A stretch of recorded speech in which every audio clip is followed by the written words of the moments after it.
Olá, olá, muito bom dia para vocês, sejam todos muito bem-vindos ao Mundos Internos, esse canal dedicado a olharmos o comportamento humano e tentar sair um pouco melhor desses vídeos aqui. Meu intuito é sempre ajudar e dar recursos a vocês para que vocês possam ter contato com essas filosofias, com esses pensamentos, com esses recursos psicológicos e emocionais para vocês terem um suporte para trilharem o seu próprio caminho. Lembrando que sempre é o seu próprio caminho, é da onde você está, é o seu ponto de partida. Então aproveite a jornada porque ela é longa e pode ser maravilhosa desde que a gente faça bom uso do nosso tempo, não é? Dia 19 de novembro a gente vai falar sobre Máxima de 3 homens sábios. E aqui tem 3 citações, uma de Cleantes, uma de Eurípides e outra de Platão. A primeira, que é a de Cleantes, fala o seguinte: para qualquer desafio, deveríamos ter 3 pensamentos ao nosso dispor. Conduzam Deus e destino para aquela meta fixada para mim há muito. Seguirei e não tropeçarei. Mesmo que minha vontade seja fraca, eu me manterei firme. A segunda citação de Eurípides diz o seguinte: aquele que abraça a necessidade conta como sábio, hábil nas questões divinas. E a citação de Platão fala o seguinte: se for do agrado dos deuses, que assim seja. Eles podem muito bem me matar, mas não podem me ferir.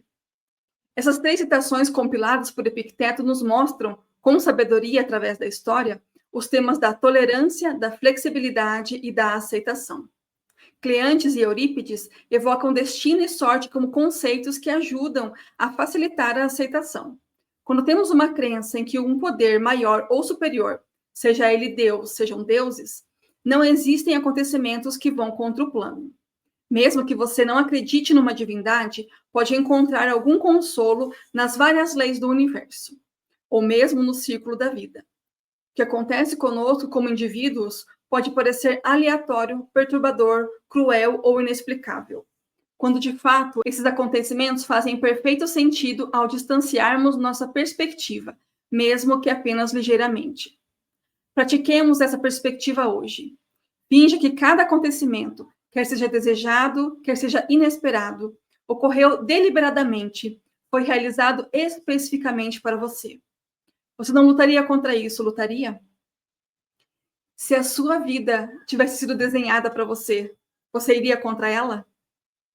É sobre isso. É sobre a gente não lutar, não nadar contra a maré, digamos assim, né? Recentemente eu conversei com um jovem que ele... deixa eu ver como é que eu vou contar a história dele resumidamente, porque é longa. Mas, assim, ele teve muitos problemas com entorpecentes, a ponto de morar na rua. E ele conta da ligação que ele teve com os familiares. Ele perdeu a mãe muito cedo, ela foi vítima de uma infecção muito grave. O irmãozinho dele, mais novo, nasceu com essa mesma infecção e também faleceu logo depois da mãe, alguns anos depois, pouco tempo depois. O tio faleceu e depois, quando ele estava mais velho, que a avó que criou ele também faleceu. E ele ficava completamente revoltado de como isso podia ter acontecido com ele. Que não era justo, porque ele via muitas outras pessoas tendo uma vida muito mais tranquila que a dele e aquilo não era justo. Mas aquela era a vida dele. Só que aí ele fugiu, né? Ele usou entorpecentes, usou drogas, usou ilícitos para que ele fugisse daquela realidade, daquela dor que ele sentia, né, e tal. E aí teve um momento da vida dele em que ele sonhou com a avó. E a avó... Era um sonho muito comum, assim, ele me contou um sonho muito comum, onde eles estavam numa mesa de refeição, assim, e eles tomaram uma bebida juntos. Ele não sabe se era um suco, era alguma coisa assim. E ela não falou nada para ele só falou assim, me serve o suco, e eles tomaram juntos. Foi o momento que eles estiveram juntos, no sonho dele. E a partir daquele momento ele percebeu que talvez a avó dele não estivesse gostando muito de como ele estava vivendo naquele momento, né? Usando drogas, morando na rua, sendo uma pessoa completamente diferente daquela que ele tinha criado, daquela que ela tinha criado, né? E ele decidiu, então, pedir ajuda. Então, ele foi procurar ajuda. Existem muitas ONGs e serviços sociais em todos os municípios. E ele conseguiu receber ajuda. Hoje ele está já sem usar drogas há muitos anos. Ele conseguiu estudar e fazer uma faculdade. Está se preparando para fazer uma certificação da profissão dele. Então, vejam, a experiência de vida dele é só dele. Somente ele sabe o que ele sentiu, somente ele sabe o que ele passou. Ele é a pessoa que ele é porque ele passou pelas coisas que ele passou. Da mesma forma, eu tenho a minha história, você tem a sua história, cada um tem a sua história. O ponto que você está hoje é devido às coisas que você passou, é devido à vida que você teve e como você interpretou as coisas que você passou.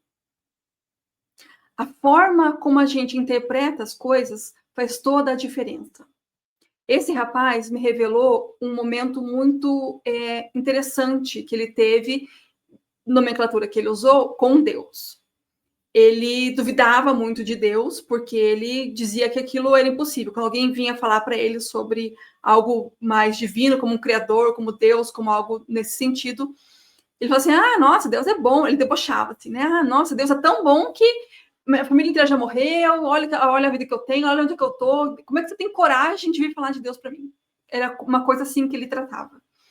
Mas quando ele estava desesperado e falando assim, eu não aguento mais, ele teve uma conversa muito séria, isso foi ele me contando, tá, gente? Ele teve uma conversa muito séria com esse Deus e ele realmente se abriu e perguntou, você existe mesmo? Se você existe mesmo, eu preciso saber, porque não é possível. Ou você é só uma coisa que as pessoas falam, e aí, né? E ele conta que nesse momento ele teve uma experiência muito diferente de tudo que ele tinha vivido até então. Então, vejam, as experiências que nós temos na vida fazem quem nós somos. Então, o sonho que ele teve com a avó, junto com essa experiência que ele teve com o que ele chamou de Deus, é que fez ele ter força para pedir ajuda, para se reerguer e para continuar no caminho difícil, porque não é assim, recebi ajuda e minha vida foi transformada no mês seguinte. Não, foram anos e ainda é difícil, é uma vida complicada. A vida dele não está resolvida. No entanto, ele está trilhando um caminho que hoje ele entende ser melhor. Mas ele entende ser melhor agora, com a experiência que ele tem agora, com ele já tendo passado por todas essas coisas. Então, quando a gente fala de aceitação, quando a gente fala da vida da gente, quando a gente fala de ser sábio, a gente está falando sobre a nossa experiência pessoal. A sua experiência pessoal, ela se transformou em quê? Isso que você é hoje. Tá bom para você? Se você quer ter experiências diferentes, o que você vai fazer para ter experiências diferentes? Ele pediu ajuda. Ele mudou. Ele se esforça, ele trabalha muito, ele estuda muito, ele está tirando um atraso de anos que ele ficou com esse tempo perdido, com esse vácuo de vida, né? Porque ele até chama, nesse período ele estava praticamente morto, ele não tinha uma vida. Então, vejam que quando a gente toma decisões, ou até quando a gente não toma decisão, quando a gente não faz nada, também é tomar uma decisão. O que a gente está fazendo com o nosso tempo, com a nossa vida, com as nossas condições? A gente está buscando transformação, por mais difícil que elas sejam. A gente está buscando oportunidades, por mais difíceis que elas sejam. Ou a gente está se conformando e dizendo, é isso aí, é uma droga e na droga ficarei. O que é que a gente está fazendo? Então vejam, né, que quando ele fala aqui sobre os conceitos, né, que essas citações disseram aqui, né, que facilitam a aceitação, a tolerância e a flexibilidade, é disso, né? O que você está tolerando? Como é que você está sendo flexível? Como é que você está aceitando a sua condição ou não? Eu já falei num outro vídeo sobre essa questão de a gente aceitar a nossa condição, né? Quando a gente não aceita, a gente fica lutando contra a nossa própria condição. Só que isso faz com que a gente permaneça no mesmo lugar, parado. Eu estou nesse lugar, mas eu só não aceito que eu estou nesse lugar.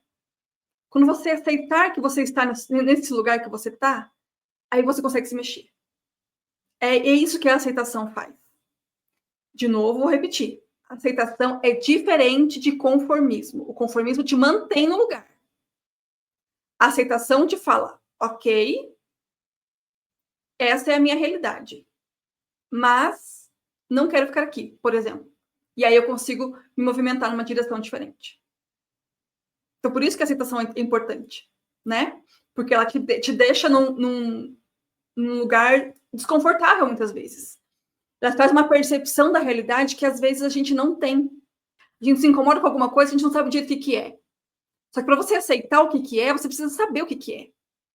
E aí você vai evoluindo para um lugar de se localizar, se aceitar e falar: quero ir para cá, quero ir para lá, quero ir para trás, quero ir para frente, quero ir para o lado, quero ir para cima, para baixo. Aí você se localiza e você consegue ter movimento na vida. Então é engraçado, né? É interessante essas máximas dos 3 homens sábios, né? Tolerância, flexibilidade e aceitação. Porque a gente precisa disso para construir aquilo que a gente quer para a gente mesmo. Nosso interior, sabe? Nosso dentro, nosso eu verdadeiro. Verdadeiro self. Não essa máscara, muitas vezes, que a gente usa para estar no mundo. Muito obrigada por estarem aqui. Te convido a voltar amanhã para um novo vídeo. E ótimo dia para você. Nos vemos até lá. Tchau!